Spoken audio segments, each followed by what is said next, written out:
अस्सलामुअलैकुम, welcome to Kitchen of Mother Care. खुशामदीद कहते हैं आपको अपने किचन में। उम्मीद करती हूँ आप सब खैर खैरियत से होंगे। आज की हमारी रेसिपी है गोभी गोश्त। सिंपल और आसान रेसिपी से हम बनाने वाले हैं।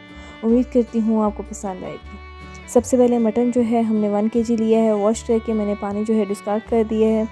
और उसके बाद लहसुन जो है 2 अदद लिए हैं, मैंने साबुत इस्तेमाल किए हैं। 3 अदद मीडियम साइज़ के टमाटर लिए हैं और अदरक जो है मैंने चॉप कर ली थी। उसके बाद मीडियम साइज़ के 3 अदद प्याज लिए हैं, 3 अदद लौंग ली है, 1 इलायची ली है, करी पत्ता 6 से 7 अदद लिए हैं, नमक जो है आधी चम्मच लिया है, रेड मिर्च जो है आधी खाने की चम्मच है, हल्दी जो है वो मैंने तकरीबन आधी चाय की चम्मच ली है। और जो साबुत रेड मिर्च हैं, जो क्रश हुई हुई रेड मिर्चें हैं, वो हम आधी खाने की चम्मच इसमें इस्तेमाल करेंगे। अब स्टेप बाय स्टेप जो है पहले हमने हल्दी, अदरक, नमक और टमाटर और करी पत्ता ऐड कर दिया। करी पत्ता ऑप्शनल है, मेरे पास अवेलेबल है, प्लांट है मेरे पास, मैं इसलिए ऐड करती हूँ। अगर आपके पास नहीं है करी पत्ता तो आप इसको स्किप कर दें। हर दफ़ा हर रेसिपी में ये बताती हूँ। करी पत्ता के बहुत सारे फ़वाइद हैं, इसके ऊपर इंशाल्लाह नेक्स्ट वीडियो में बनाऊँगी। लेकिन ये है कि इससे खाने का टेस्ट जो है बहुत अच्छा हो जाता है। लहसुन मैंने साबुत यूज़ किया है। तकरीबन 10 मिनट के लिए हम इसको प्रेशर लगा लेंगे। प्रेशर लगाने के बाद जो है लहसुन जो है वो गल जाता है, टाइम इतना नहीं होता, तो मैं इसलिए साबुत यूज़ करती हूँ जब भी मैंने प्रेशर में कोई चीज़ बनानी होती है।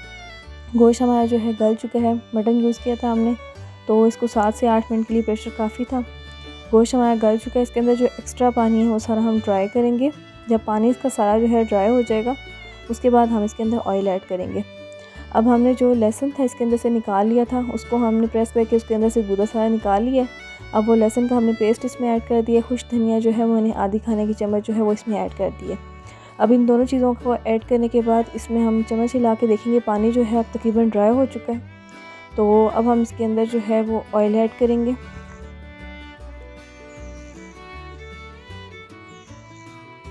यहाँ पे मैंने तकरीबन आधी चाय की चम्मच जो है काली मिर्च ऐड की है। और ऑयल जो है मुझे कम लग रहा है तो मैं इसके अंदर थोड़ा सा और ऑयल ऐड कर दूँगी। यहाँ पे हमने मीडियम जो है लो रखनी है ताकि जो मसाला है वो अच्छी तरह से भून जाए और अच्छी तरह से मिक्स हो जाए इसके अंदर। जब आपका ऑयल जो है सेपरेट होना शुरू हो जाएगा तो आपको समझ आ जाएगी कि मसाला जो है वो आपका रेडी हो चुका है।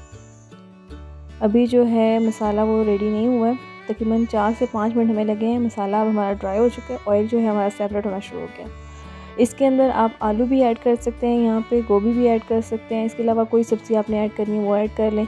मैं जो है वो गोभी ऐड कर रही हूँ। गोभी मैंने जो है दरमियाने साइज़ के जो है फूल मैंने कट किए हैं और डंडियाँ मैंने ज़्यादा ऐड की हैं। यहाँ पे कुछ लोग जो है सिर्फ फूल ऐड करते हैं, इसके अंदर डंडियाँ या पत्ते ऐड नहीं करते हैं, लेकिन मुझे ये ज़्यादा पसंद है तो मैंने इसलिए सारा डंडियाँ और पत्ते सारा कुछ इसमें ऐड किया है। अभी हम जो है इसके अंदर स्पून के साथ इसको मिक्स कर लेंगे। उसके बाद जो है इसको तकरीबन हम दम के ऊपर पकाएंगे।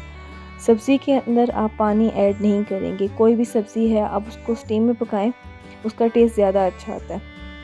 अभी हम इसके अंदर कोई पानी ऐड नहीं करेंगे। फ्लेम जो है हम लो कर देंगे यहाँ पे और सारा जो है इसको स्टीम के अंदर हम कुक करेंगे। अभी जो है अच्छी तरह से इसके अंदर मिक्स करेंगे गोभी को, दोबारा से चम्मच हिलाएंगे ताकि अच्छी तरह से मिक्स हो जाए।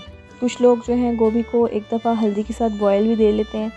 आपकी अपनी मर्ज़ी है कि अगर आप इस तरह से यूज़ करना चाहते हैं। कुछ लोगों को ये है कि इसकी स्मेल नहीं अच्छी लगती तो वो हल्दी के साथ एक दफ़ा बॉयल करके उसके बाद भी इसके अंदर ऐड कर सकते हैं। तो अभी हमारी जो है गोभी गोश्त वो मिक्स हो चुका है अच्छी तरह से। तो अब हम जो है इसको सही तरह से मिक्स करने के बाद 2 से 3 मिनट मिक्स करेंगे इसको और उसके बाद इसको जो है दम लगा देंगे। दम आपने जो है 3 से 4 मिनट लगा के फिर इसके अंदर आपने चम्मच हिलानी है। फिर इसके बाद 3 से 4 मिनट आपने दम लगा के फिर चम्मच हिलानी है ताकि जो है नीचे लगना ना शुरू हो जाए।